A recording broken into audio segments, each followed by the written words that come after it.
What should you do with your retirement money, like a 401k, 403b, or similar plan once you leave your job?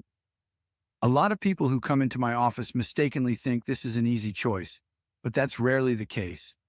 Depending on your particular situation, you may have up to six, different options to choose from. So today I'd like to talk with you about each of those six so that you can have a better understanding of your potential options and can make the best decision for you and your family. I'll also try to shed some light on some common mistakes so that hopefully you can avoid them. Here they are.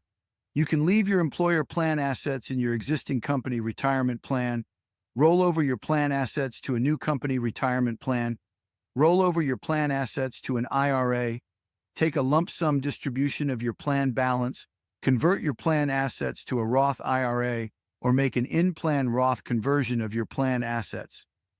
In some cases, you may be able to combine some of the options on this list. For example, you might decide to convert some of your plan funds to a Roth IRA and roll the rest over to a traditional IRA. The first option, and the most straightforward of the possibilities, is to leave your retirement funds in your current plan. If you choose to do nothing, you are essentially choosing this option.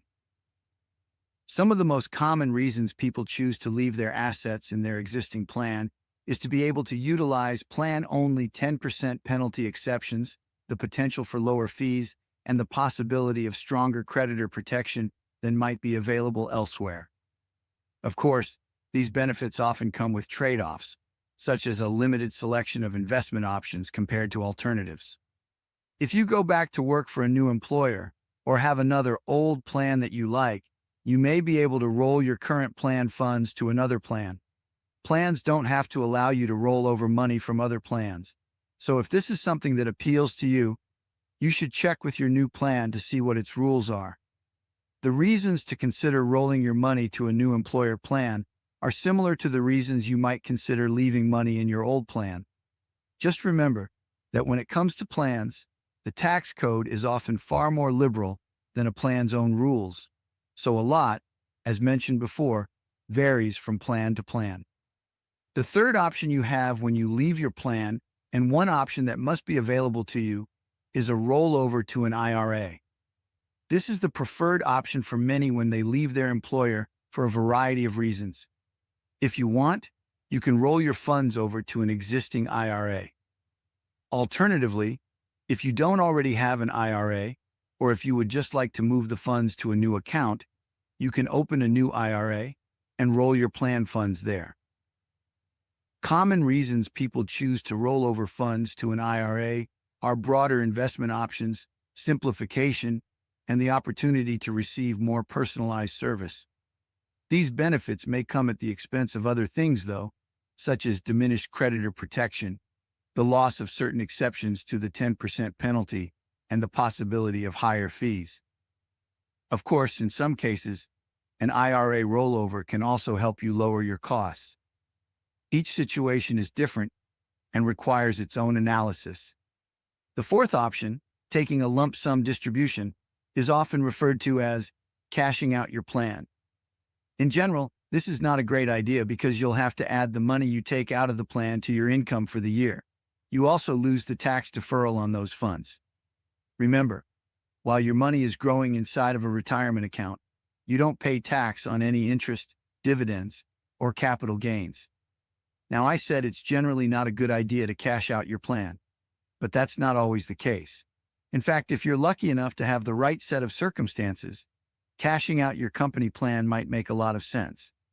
That's because there are a number of tax breaks, like the tax break for net unrealized appreciation, that can offer big tax savings. You should always check and see if you're eligible for one of these tax breaks before making any decisions. And now on to our fifth rollover option, a Roth IRA conversion. While this is certainly not going to be the best option for everyone, it is an option everyone has, and it's one that everyone should consider.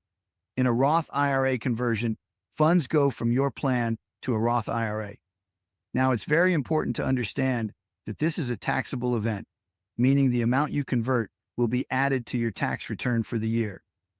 For example, Let's say Jane has $100,000 in a traditional 401k and would like to convert it to a Roth IRA. We'll talk more about why she might want to do that in a moment. If Jane moves forward with her Roth IRA conversion and converts her $100,000 plan balance, she'll have to add $100,000 of income to her tax return for the year, which will be taxable at whatever rate Jane happens to be at. So you might ask why on earth anyone would pay tax like that before they have to. The answer is in the benefits provided by the Roth IRA. Those benefits include no required minimum distributions during your lifetime and the possibility of tax-free distributions in retirement. Our sixth and final option is an in-plan Roth conversion. This was only first allowed beginning in 2010, so it's not uncommon to see plans that have not yet adopted this option. If your plan doesn't allow it, then you can't do it, even if it would otherwise make sense for you. An in-plan Roth conversion is similar to a Roth IRA conversion, in that you're generally taking pre-tax money and paying tax on it now in order to try and reap the tax-free rewards in retirement. The difference is that the conversion is made from the traditional side of your company plan to the Roth side of your plan. If you decide to make an in-plan Roth conversion, you're really making two choices. You're deciding that a Roth conversion makes sense for you and that you're better off keeping your money in your plan than you are moving it to a Roth IRA. Like all our other options, this one has its own unique set of drawbacks. Regardless of which of the options we've just discussed that you think is best for you, if you end up moving money out of your plan account and to another retirement account, you'll want to make sure you complete the process correctly, as a mistake here can spoil a lifetime's worth of work. In general, there are two ways you can move retirement money from your plan to another retirement account. You can either move it indirectly in what's known as a 60-day rollover, or you can move it right from your plan to your new retirement account in what's known as a direct rollover. A direct rollover is generally the best way to move your money. Let me share with you a little bit why that's so. In an indirect rollover, you receive a distribution of your plan funds payable to you, or they are sent to a non-retirement account. Then, you have 60 days from the time you receive your distribution to get it back into another retirement account. Now, 60 days may sound like a long time, but it can go by in what seems like the blink of an eye. Let's face it, life happens, and people get distracted, sick, or simply forget. And if that happens, and you miss the 60-day deadline, the distribution is taxable, and, depending on your age, it may be subject to an additional 10% penalty. Even if you're on top of things and you complete your rollover within the 60-day window, there's another problem with most indirect rollovers. When Congress created the plan distribution rules, they wanted to make sure people didn't take their money and run, so they created a special rule that requires plans to withhold 20% of taxable distributions that are payable to you when those distributions are eligible for rollover.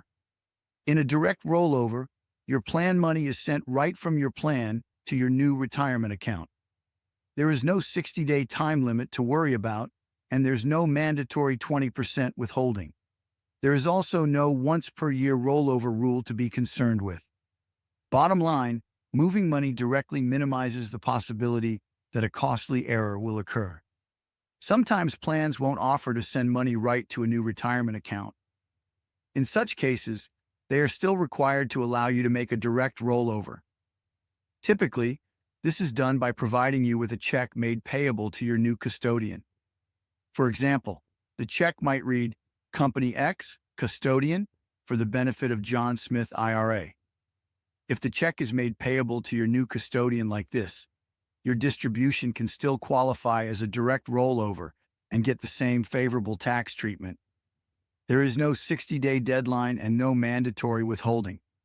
That's true even if your plan sends you the check and has you forward it to your new custodian. Thanks for listening. Please don't forget to subscribe and hit the bell to get notifications for more helpful tips.